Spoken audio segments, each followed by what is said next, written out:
So, first things first, just giving you a bit of context, we're from Barts Health. Barts Health became an entity in 2012 as a result of a merger between 3 legacy hospitals. We're now a group of 5 hospitals spread across those who live in London, 3 primary London boroughs.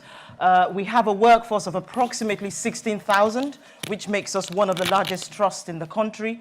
The BME the ethnicity split is approximately 50% black minority ethnic, 47% white, and a gender split is 24% male, 76% female. So that's just giving you a flavor of how diverse the organization is, just looking at ethnicity and gender. We did do an analysis of the ethnic breakdown or profile for the organization, and one of the things that stood out was that the trust baseline average for BME staff on bands 5 and 6 was lower than the trust baseline, and then when you look at band 7 and above, unfortunately the numbers decrease the higher you go up the bands. Cutting a very, very long journey short, I can tell you that the timing for us presenting this data to the board couldn't have been any better, in the sense that it coincided with discussions between our chief nurse at the time, the chairman at the time, and the NHS England. I'm saying this for the purpose of those who are inclusion practitioners and the need to highlight be it gaps, be it issues with those in leadership, because they sit at tables that we're not necessarily at, and they're able to table these issues there. So cut long story short, we were successful in putting in a bid for some funds to support the agenda that we felt was quite key, bearing in mind that we are based, and this picture means a lot, in one of the most diverse areas in the country. Some of you are familiar with Tower Hamlets, for instance. But this picture is particularly chosen because it highlights not just affluence, but also deprivation within the similar area. Okay, so Barts Health has also been inspected as many other trusts. We were put under special measures, but not only special measures, special financial measures, which means, oh, not too much money to spend.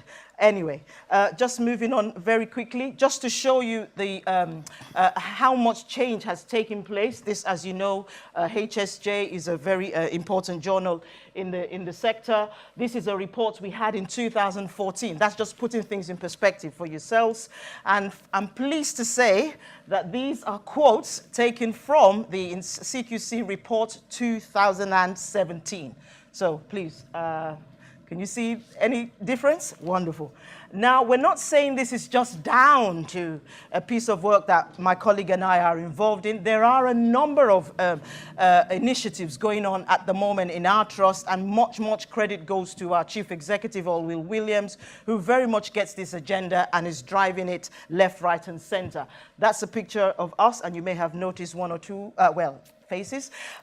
Just a bit about the ethnic profile, the ethnicity profile for the organization, just reiterating what I said earlier. And as you can see, the 2, what color? Orange lines that poke up most are for bands 5 and 6, as you can see. And if you look at band 7, it's going down. And 8AB doesn't even go anywhere near the baseline being the blue line. And moving on to gender, just as I said, overrepresentation for 5, 6, and 7. And you might say, oh, it's because they're mainly women in the nursing field, but I can tell you we do have many staff groups in the organization. Again, going straight to the point, the aim of our program, having looked at the data, was that we need to look at a practical program that would actually bring about the achievement of raising aspirations of our BME and female staff. You might question, what is it to do with aspiration?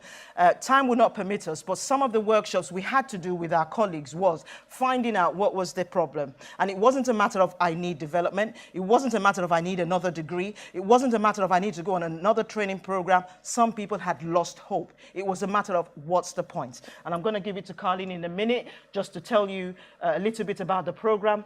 But key for the purpose of this program has been listening to people, not just the data, as I told you, which showed the picture I've showed you earlier, but listening to people. And we did at least 4 months of listening to black minority ethnic staff, female staff, and finding out what was it that would be required to bring about a shift. And one of the things we realized, 3 key things, was the fact that certain individuals had hit the ceiling, certain individuals felt like they were climbing the glass slope, sticky floor, and another point, a workshop we were unable to attend because we're here, about the glass pyramid. Was that? Yes. Anyway, I must hand over to Karlene at this moment. Please talk about the program. Yes, so out of this came a career development program for BME staff and women. And we have 3 sessions within one cohort, which is personal effectiveness, career planning, and job interviewing skills. A lot of staff had, through their journey within Barts Health, had lost their mojo. And the first session around personal effectiveness is getting to know about yourself, to reinvigorate yourself. It's self-awareness. And within any one cohort, we have from band 2s right up to band 8. So within that team, you can get somebody who you can shadow or somebody who can mentor you. And it's looking at yourself to see. One of the things we ask is for staff to write 20 positive things about themselves. And you would not believe how difficult that was for them to find just 20 positive things about themselves.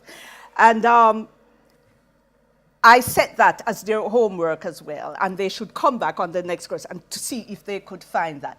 Well, within that, we have now done 20 cohorts, and the maximum on each cohort is 16, and I'm proud to say we have had over 50 staff who have moved up to higher bands.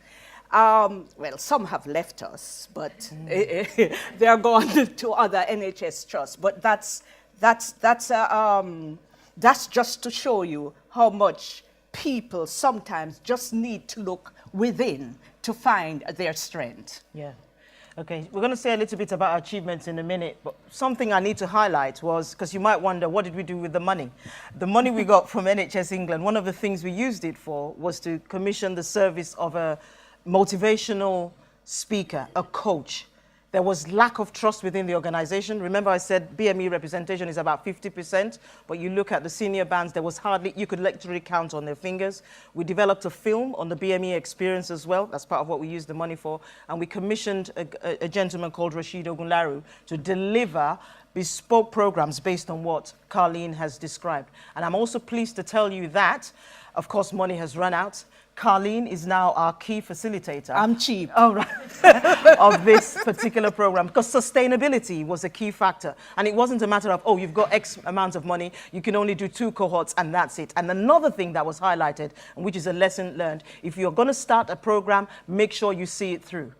Wonderful. So, some of the results to date, those who are in the NHS do know that we do have a standard called the Workforce Race Equality Standard, and it's basically to measure the progress you're making in closing the gap between the experience of black and white colleagues. So what I have for you on this particular slide is just to highlight the fact that we have had a change within, especially the band 6, 7, and 8 that I talked about earlier, and the numbers that have increased over the last 2 years. So that's one thing, and I've broken it down by clinical and non-clinical.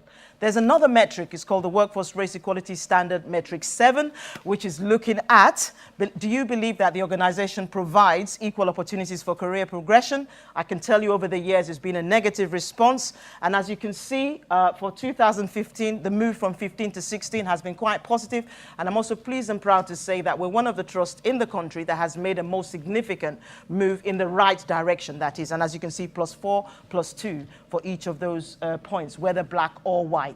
Because the composition of the program is predominantly BME. We do have some white women attending as well, but it's predominantly made up of BME colleagues. And one of the main features, and I'm just quickly going to show you the wordings again, in the advertising of this program, it wasn't a matter of, are you black, come and get trained. It was a matter of, are you hitting the ceiling? Are you climbing, do you feel like you're climbing a glass slope? And are you experiencing sticky floor and you need help? And then at the very bottom, we'll say women and BME are strongly encouraged to take part. Just moving on, another set of achievements. Karlene, do you want to say a few? Some are close to her heart. Yeah. Well, we didn't get a chance to update this. It's now into 20 workshops. And some participants are on secondment, attending NHS Core Leadership Program, such as Edward Jenner, Redinor Program, and the Mary Seacole Program. one participant presented in Cape Town, South Africa, to the International Scientific Committee of the World Confederation. Can I just quickly say, one of the things people picked up was confidence to be able to stand before people. And as soon as she said, I'm going to South Africa, I was like, yes, yes. And one thing I do within the workshop is to challenge people. For example, like what our other achievements include pursuing master's program, CIPD, writing articles for the Nursing Times and the Journal, film on the BME. No, they would come and say, I always wanted to do my master's. And you challenge them. You say, why aren't you doing that? XYZ. Who can you go to? XYZ. And we said, okay, when the next workshop comes, I want you to tell me how far you've gone with that. And they take that up as a challenge, and you would be surprised to know how much they have moved forward in doing that, because they know somebody care. Somebody care about what you're doing. Somebody care about your aspirations and your hopes. And that makes a hell of a lot of difference. Yes. Now, there is a challenge though, and I say to people who ask us about what we're doing, don't cut and paste. Find out what the issues are, but speak to the people who are concerned. And this is a pictorial representation of what my line managers told me, and I want to share this with you. Hopefully it makes sense.